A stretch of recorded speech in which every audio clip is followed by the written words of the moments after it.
You have to practice, practice and practice. The what is the aim of life? To experience this transformation of human consciousness into Narasimha avatar. That is called achieving the state of yoga. That is called achieving the state of moksha. All are having the same meaning.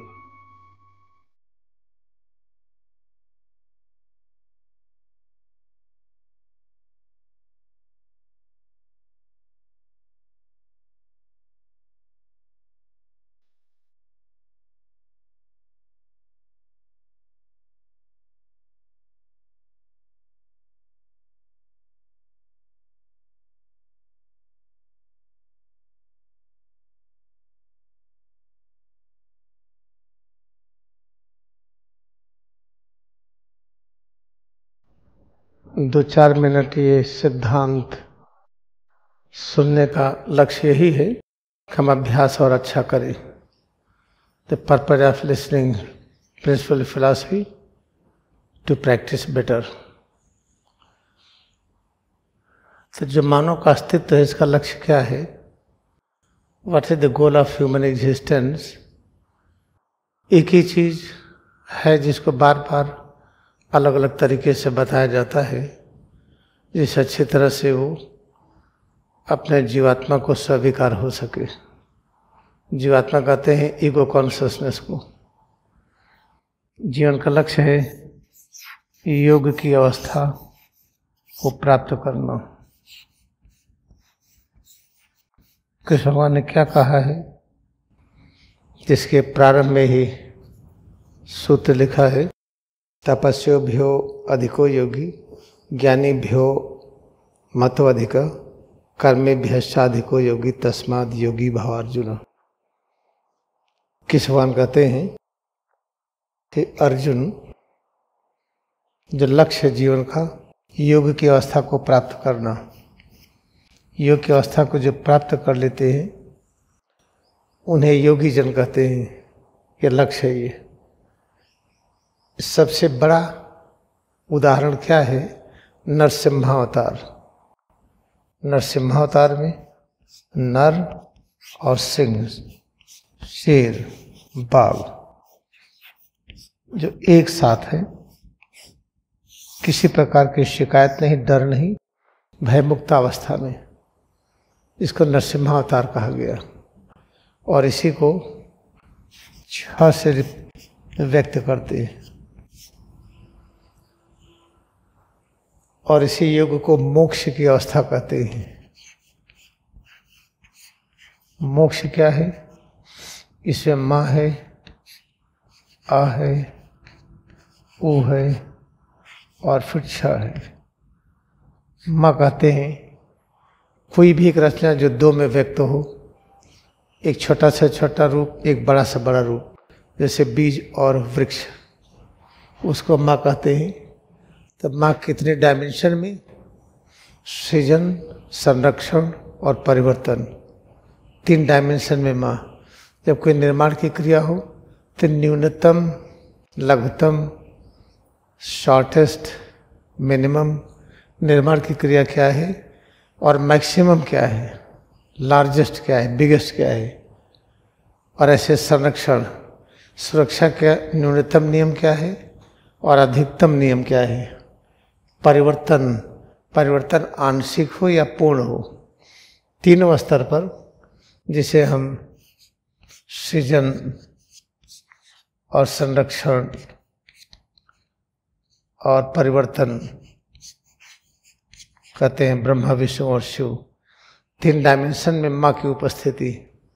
माँ है किसी चीज का अंश और विस्तार, बड़ा से बड़ा रूप. निर्माण की क्रिया का आंशिक ज्ञान और पूर्ण ज्ञान, सुरक्षा की क्रिया का आंशिक ज्ञान और पूर्ण ज्ञान. शिव परिवर्तन की क्रिया का आंशिक और पूर्ण ज्ञान.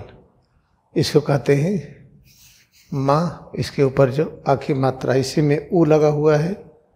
ये संपूर्ण चीज को हम ऊर्ध्वगामी करें. जो भी शक्ति और ज्ञान है वो पूरे शरीर में भरा हुआ है, बहता है बाहर की ओर. कैसे अंदर लाएं, फिर ऊपर की तरफ उठाएं. इस पूरी घटना को हम मोह कहते हैं। जब ये स्थिति प्राप्त हो जाती है तो हमें अनुभव क्या होता है? छ की स्थिति। छ क्या है? नरसिम्हावतार।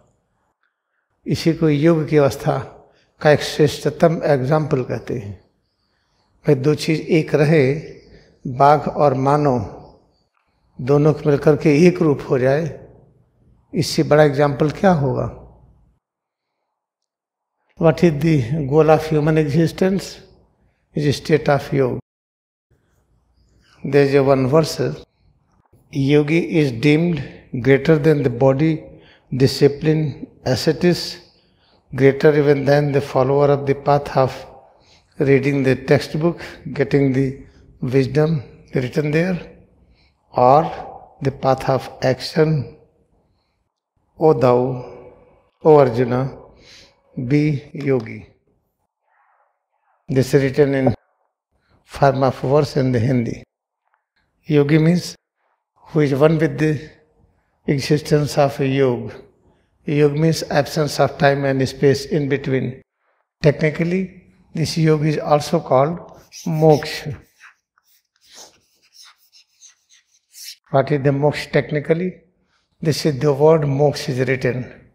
And try to dissect it as Swami Tesagiri taught. And this is the ma. We pronounce like this ma. In this one you put a and u. All combined is called the mo. We pronounce like this mo.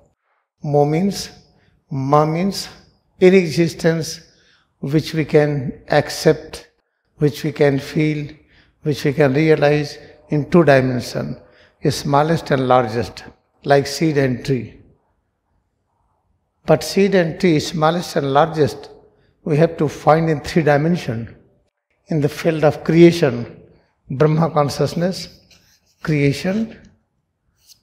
What is the smallest? Science of creation, and what is the largest? And combined two, that is the ma. In the same way, science of preservation, Vishnu consciousness. This is called the Vishnu consciousness. We should learn to protect, to preserve. What is the science of preservation? The smallest unit and the largest unit. Altogether, the ma. Then change. Change is called the Shiva Shakti. SH. How to make a change? The smallest quantity of change, the smallest area for change, and the largest area for change. In each dimension, you can have the smallest and largest put all together, and we understand about M. Then this ma, in three dimensions, then try to get all power upward. And in practice Kriya Yoga, and outward going the power, which is called the Brahma consciousness, Vishnu and Shiva consciousness, is starts returning inside, then moving upward. The whole phenomena is called U. Moment you achieve this stage, then what we realize KSHA. KSHA, how we write it? This is the Sanskrit letter, Hindi letter. It means the biggest visual example of unity. Try to imagine the body of tiger and human being together, decided to have no fear from each other. That is the biggest demonstration of unity, that we call Narasimha Avatar. What yesterday we learned it. So what is the aim of life? To experience this transformation of human consciousness into Narasimha Avatar, that we call achieving the state of yoga, that we call achieving the state of moksha. All are having the same meaning. हम लोग जीवन का लक्ष्य क्या है? मोक्ष की प्राप्ति। इसी को कहते हैं योग की अवस्था की प्राप्ति। इसको कैसे हम दृश्य रूप में अच्छी तरह स्पष्ट कर सके, बहुत बड़ा एग्जाम्पल हो, वो है नरसिम्हा अवतार। अब देखिए, योग का मतलब जुड़ना। तो गीता की व्याख्या कैसी हुई है? जोड़ने का विपरीत। अभी जो गीता के 18वें अध्याय का 66 नंबर श्लोक हम लोग कल समझ रहे थे। इसमें क्या लिखा है? सर्वधर्मम परित्यज्य। इसका अर्थ क्या निकालते हैं लोग? सभी धर्मों को त्याग दीजिए। जब त्यागेंगे तो योग की अवस्था कहाँ आएगी? और किसको त्यागेंगे? जहाँ कृष्ण भगवान कहते हैं, हे अर्जुन, सभी के हृदय में मैं हूँ। तो एटम का हृदय को कूटस्थ कहते हैं।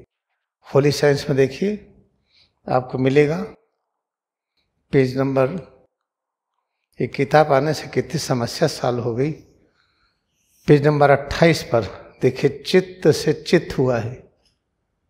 चित्त कहते निराकार परब्रह्म को।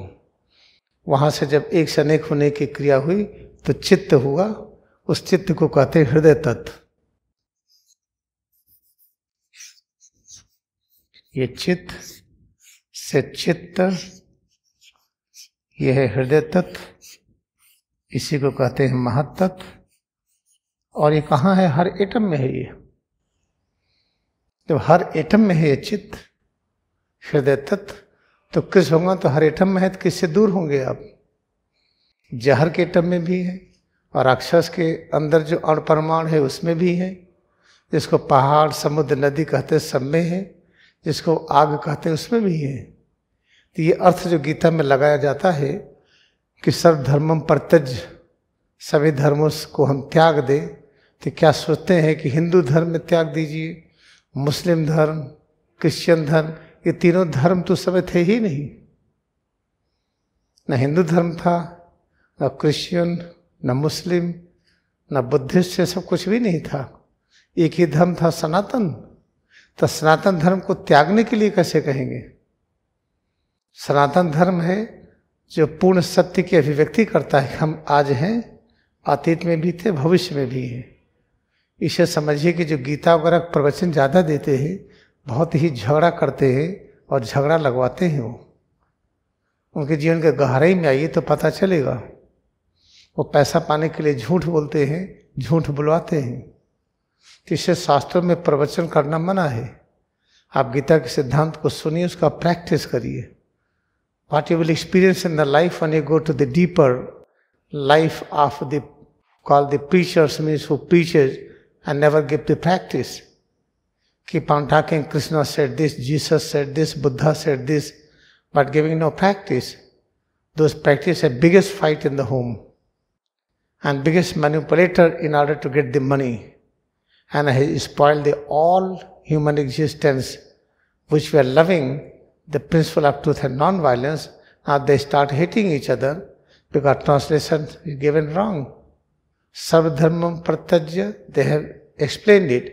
Original tried to leave all religions. This is never written, and there was no religion in the time of Krishna. There was no Buddhism, there was no Jainism, there was no Islam, there was no Hinduism. There was only one philosophy, Sanatana Dharma. Sanatana Dharma means eternal religion. What is eternal religion? We exist today, we were present before, we will remain present in the future. Try to find out this truth. How you can get away from this? You are present in the past, even you are exist yesterday, you are in today, you will remain tomorrow. Go more and more past from the very beginning of your existence. You were in the form of invisible consciousness, now you are visible. Again you may transform into invisible. And how to can get away from this? Therefore this misinterpretation is done by those who start preaching the scripture for the money. And if you are not able to understand, then I am going to give the teaching of the Gita or Bible along with the music and drum and nice thing. Then I will give the nice sweet and nice food. Oh, very good there. What? Oh, I ate good food there. Good sweet there. Very nice coffee there. And so much nice music. They forget the teaching of Jesus Christ or teaching of Krishna. They were engaged in the pleasure of music, in the pleasure of food, pleasure of so many things. Therefore, the preachings are not allowed. You have to practice, practice and practice. This is only allowed.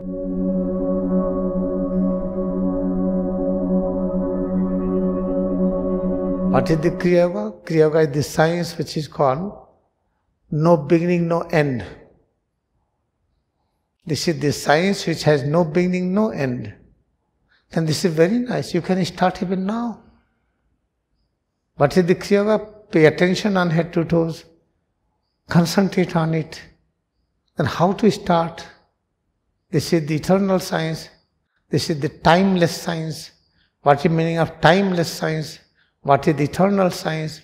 Oh, there is no beginning, no end. Then how to start? Feel head to toes, start from anywhere. I am feeling my right arm, feel God has become right arm. This is the Kriya Yoga. Now I am feeling left arm, left leg, all right. Feel the left leg, God has become left leg. Concentrate on breath, concentrate on Brahmad, close ears, concentrate on sound waves, concentrate on head and spine, and learn how to keep mind inside head and spine. No beginning, no end. Start from anywhere. You cannot find any science book, start from anywhere. Oh, this is the book of physics. I want to start from the last chapter today. You cannot learn it. This is the medical book. I want to start from the middle. You cannot understand. Any science which having limitations, you cannot start from the end, from the middle. You have to start from very beginning. That is incomplete education. Kriya Yoga is the timeless science. When you practice, you can start even now. What is the Kriya Yoga? Feel head to toes. Try to concentrate on any part. With this principle, formless, omnipresent spirit has become this. Therefore, this is the science which is called eternal science. This is the science we call timeless science. This is the science you start immediately. Therefore, any class you cannot say this is senior class, this is the beginner class, this is the perfect class. अच्छी तरह से याद रखिए जो क्रिया योग विज्ञान है ये समय और दूरी से परे है। ये शाश्वत विज्ञान है, इटर्नल साइंस है। तो इसका मतलब क्या है?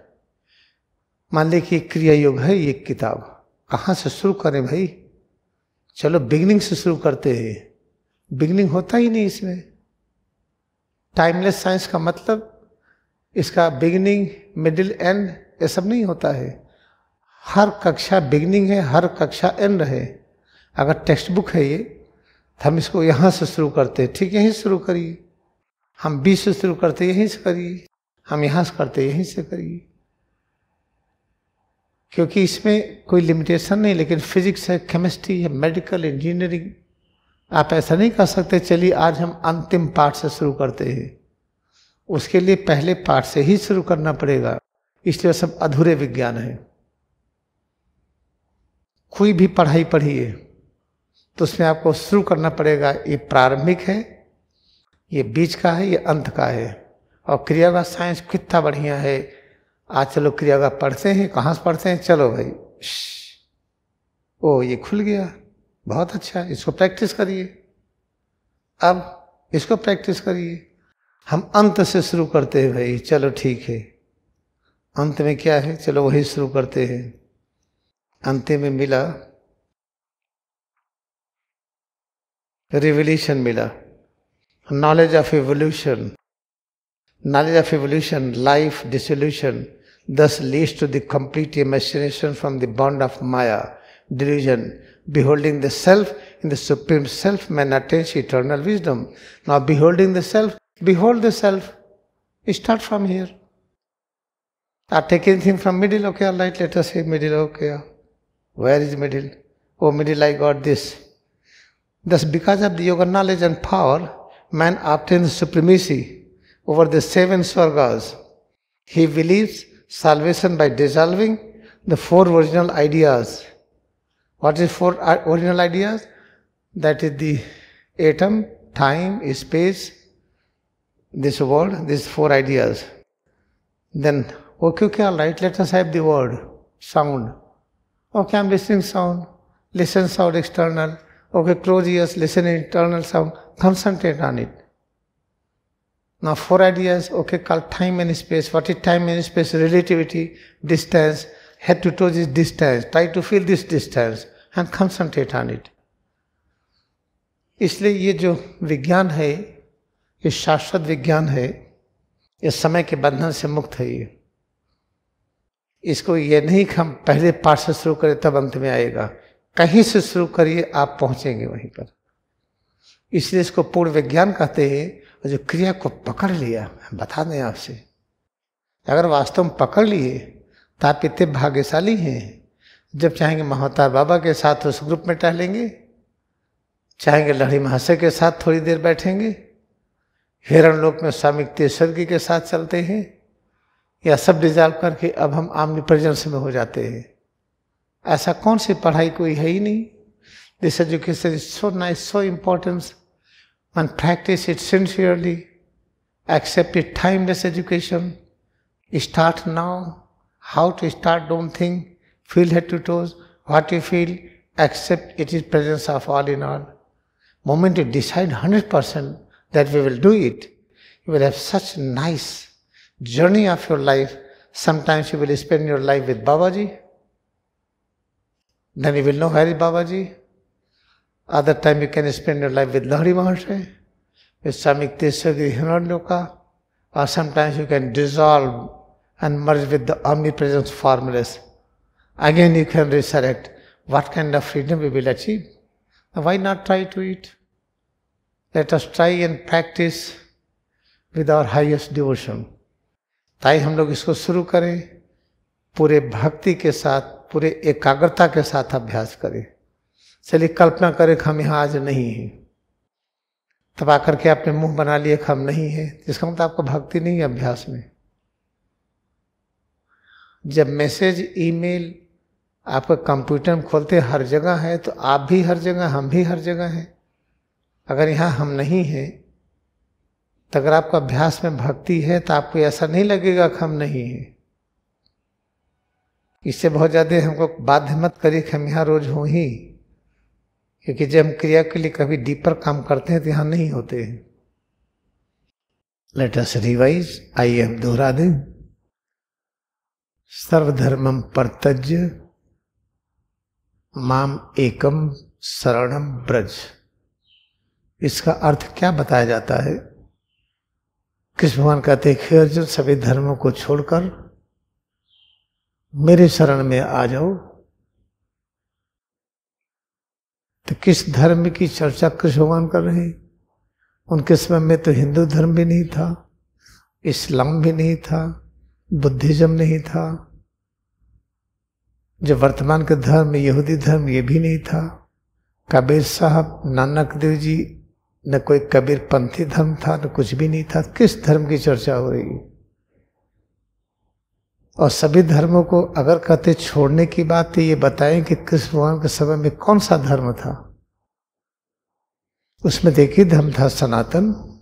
सनातन धर्म छोड़ने का मतलब क्या है?